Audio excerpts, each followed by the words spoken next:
Bonjour et bienvenue sur le plateau de Carnet de route d'un gérant by InnoCap Gestion. Et c'est un carnet de route un peu particulier aujourd'hui puisqu'on va fêter un anniversaire, les 5 ans du fonds Quadriche Europe Midcaps. Et pour souffler les bougies avec nous, Sébastien Lemonnier, le gérant de ce fonds. Bonjour Sébastien. Bonjour Laurent. Alors, je rappelle, Quadriche Europe Midcaps, c'est un fonds action qui investit dans les entreprises européenne de croissance, de petite et moyenne capitalisation boursière. Et pour choisir les sociétés, et vous allez nous en parler, les sociétés qui font la différence, il y a justement ce processus de sélection ultra rigoureux basé sur des échanges avec la direction des visites sur site, autant d'éléments qui vous permettent de vous forger une conviction au-delà, on va dire, du compte de résultat. C'est ça, c'est un très bon résumé. Quadriche Europe Midcap, c'est un fonds éligible au PEA qui investit sur les petites et moyennes valeurs, jusqu'à 10 milliards à peu près de capitalisation boursière. Grosse valeur moyenne. Et qui en fait a 3 spécificités. La première, c'est justement la méthodologie rigoureuse d'investissement, d'analyse fondamentale. On a un univers qui est très riche avec 3000 valeurs. On essaye de se concentrer finalement sur ce que nous estimons être le meilleur condensé d'idées. Alors c'est une notation InnoCap Gestion où on regarde justement les sociétés vis-à-vis finalement de leur différenciation, leur avantage compétitif, la structure de l'actionnariat, leur capacité d'investir dans le temps et surtout la capacité de croissance. Deuxième élément, vous l'avez cité, une approche terrain engagée. Nous passons notre temps sur le terrain, même en télétravail, on pourra revenir tout à l'heure. Ouais, on passe notre temps en fait au contact des sociétés parce que c'est là pour nous il y a le meilleur condensé d'informations et on est à la fois ni naïf ni humble. On essaye toujours aussi de comparer ces informations par rapport à la réalité, par rapport aux estimations du marché. Et puis le dernier élément, c'est une forte concentration dans nos portefeuilles, ce qui sans doute nous différencie. On est amoureux d'aucune valeur. C'est pas des fonds de buy and hold. Quadriche Europe Midcap en fait n'est amoureux de rien.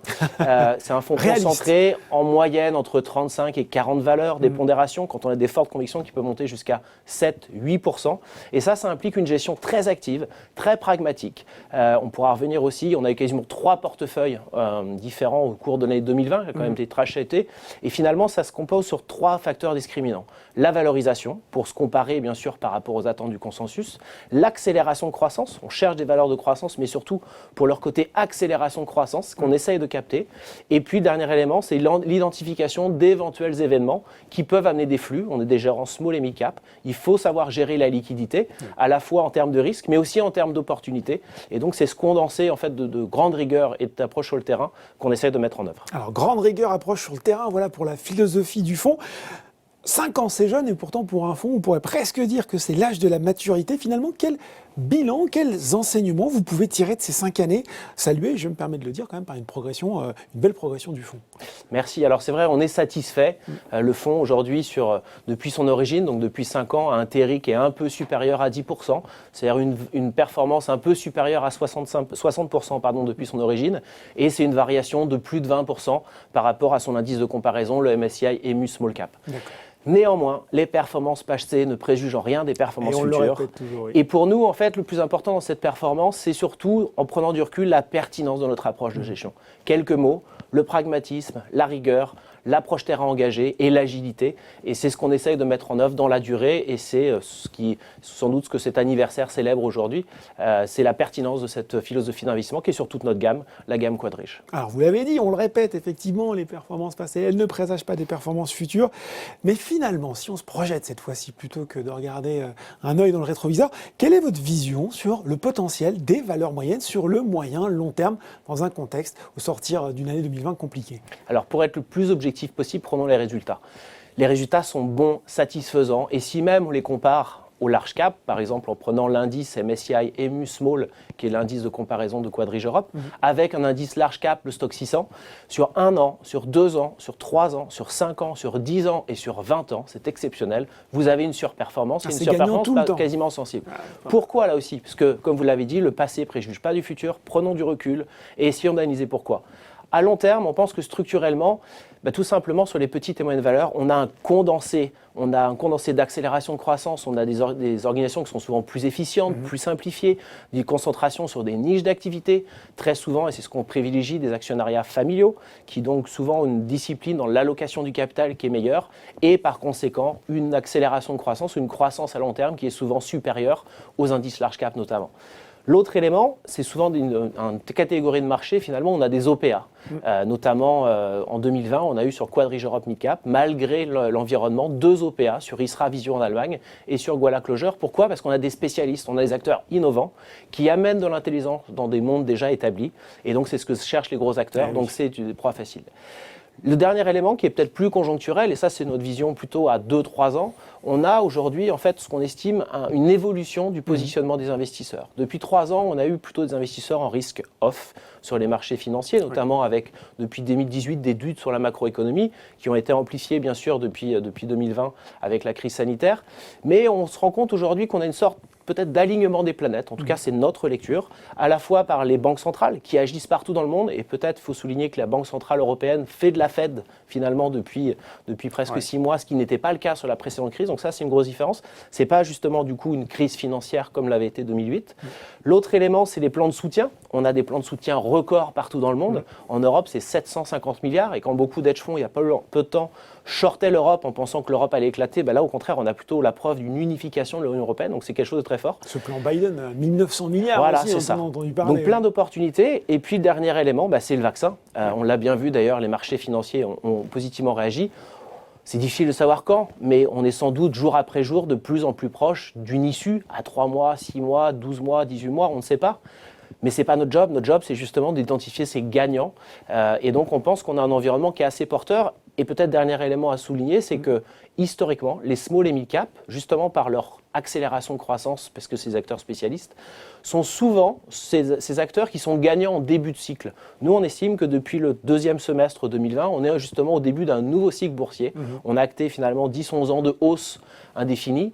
Et en 2020, avec cette grande crise, on vient de rentrer dans un nouveau cycle qui devrait être propice, comme à chaque fois, en fait, par le passé, pour les petites et moyennes valeurs. Bon, alors elles gardent du potentiel, ces petites et moyennes valeurs. Vous avez parlé aussi en détail de la philosophie de gestion.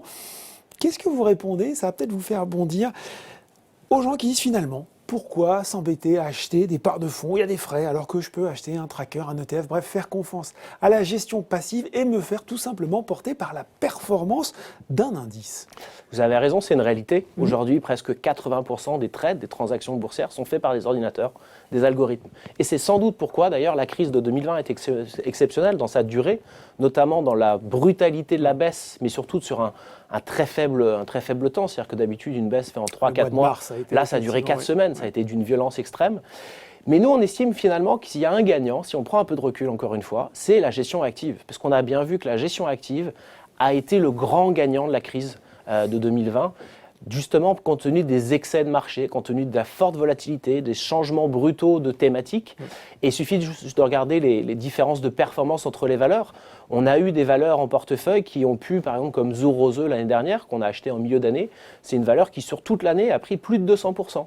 À l'inverse, et des sociétés qui peuvent être parfois de très bonne qualité, comme par exemple Barco, que nous avons encore en portefeuille, qui a baissé de 50% à peu près sur l'année 2020. Donc, des forts écarts qui montrent en fait la pertinence de la gestion active, et les écarts aussi également dans les performances entre les gérants démontrent cette pertinence. Donc, on pense que justement cette gestion qui est devenue peut-être un peu plus passive que par le passé, avec de plus en plus d'ordinateurs, est sans doute une opportunité pour nous, parce qu'elle crée des opportunités de court terme, notamment pour des gérants qui sont agiles, pragmatiques et qui ne sont pas amoureux de valeur et qui n'hésitent pas à y aller en fait en fonction de leurs convictions. Alors, qui n'hésitent pas à y aller, pas amoureux de valeur, de la gestion active engagée, et on a parlé de cette approche terrain justement d'Inocap Gestion.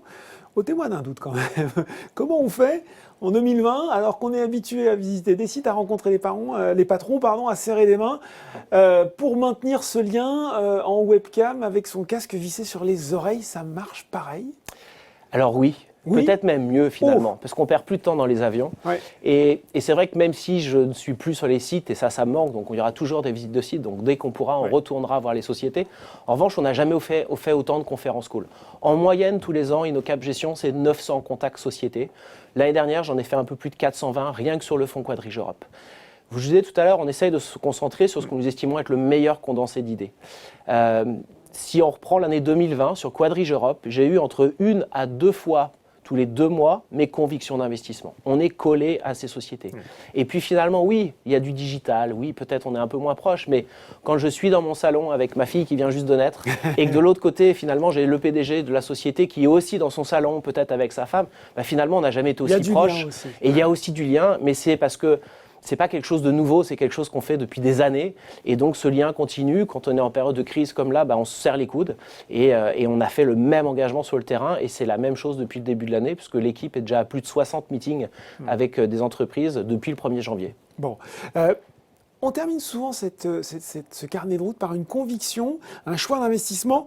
Mais on sort de 2020, cette année compliquée, qui a pas mal chahuté les petites et moyennes entreprises, notamment industrielles. Et on avait envie de conclure sur une belle surprise, celle d'un équipementier auto qui sort de cette crise peut-être en meilleure position qu'il n'y est rentré. Et pourquoi? Comme toujours, grâce à sa capacité d'innovation. Dites-nous en plus. C'est ça, on ne voulait pas finir sur une recommandation, mais plutôt un exemple ou plutôt une belle surprise. Ouais. L'année 2020, comme vous l'avez dit, a été très compliquée, notamment pour les valeurs CAPEX industrielles.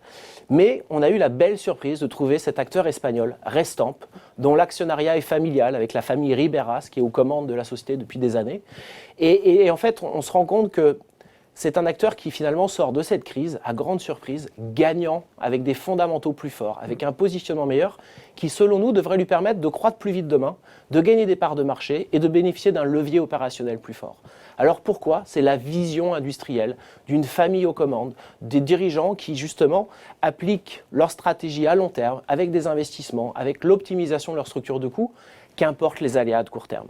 Et c'est ce qu'on a avec Restamp. Restamp, c'est un acteur espagnol spécialiste de l'estampage à chaud de pièces métalliques, notamment pour l'industrie automobile. Donc c'est ce qui fait la structure de la voiture.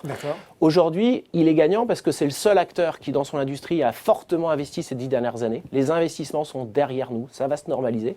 Mais ça va lui permettre de gagner des parts de marché, alors qu'au même moment, on a une hausse de la pénétration, je ne vous apprends rien, des véhicules électriques. Oui. Un véhicule électrique, il lui faut une structure supplémentaire pour protéger la batterie. C'est un revenu additionnel de 500 à 600 euros par véhicule. Donc une capacité de gagner des parts de marché, une capacité d'offrir plus d'intelligence, une capacité d'avoir plus de contenu dans le véhicule. Et puis, pour terminer, c'est une société qui n'a pas attendu le Covid, qui déjà, en fait, en 2018-2019, compte tenu des difficultés, avait lancé un plan d'optimisation de sa structure de coûts. Et les résultats le montrent. C'est une société qui, malgré le fait qu'elle est CAPEX industrielle, n'a pas brûlé de cash en 2020. Nous cherchons des acteurs solides qui génèrent du cash flow à travers le temps, ce qui leur permet d'ailleurs d'investir. Et on pense aussi qu'on aura donc des bonnes surprises sur le désendettement très rapide de la société.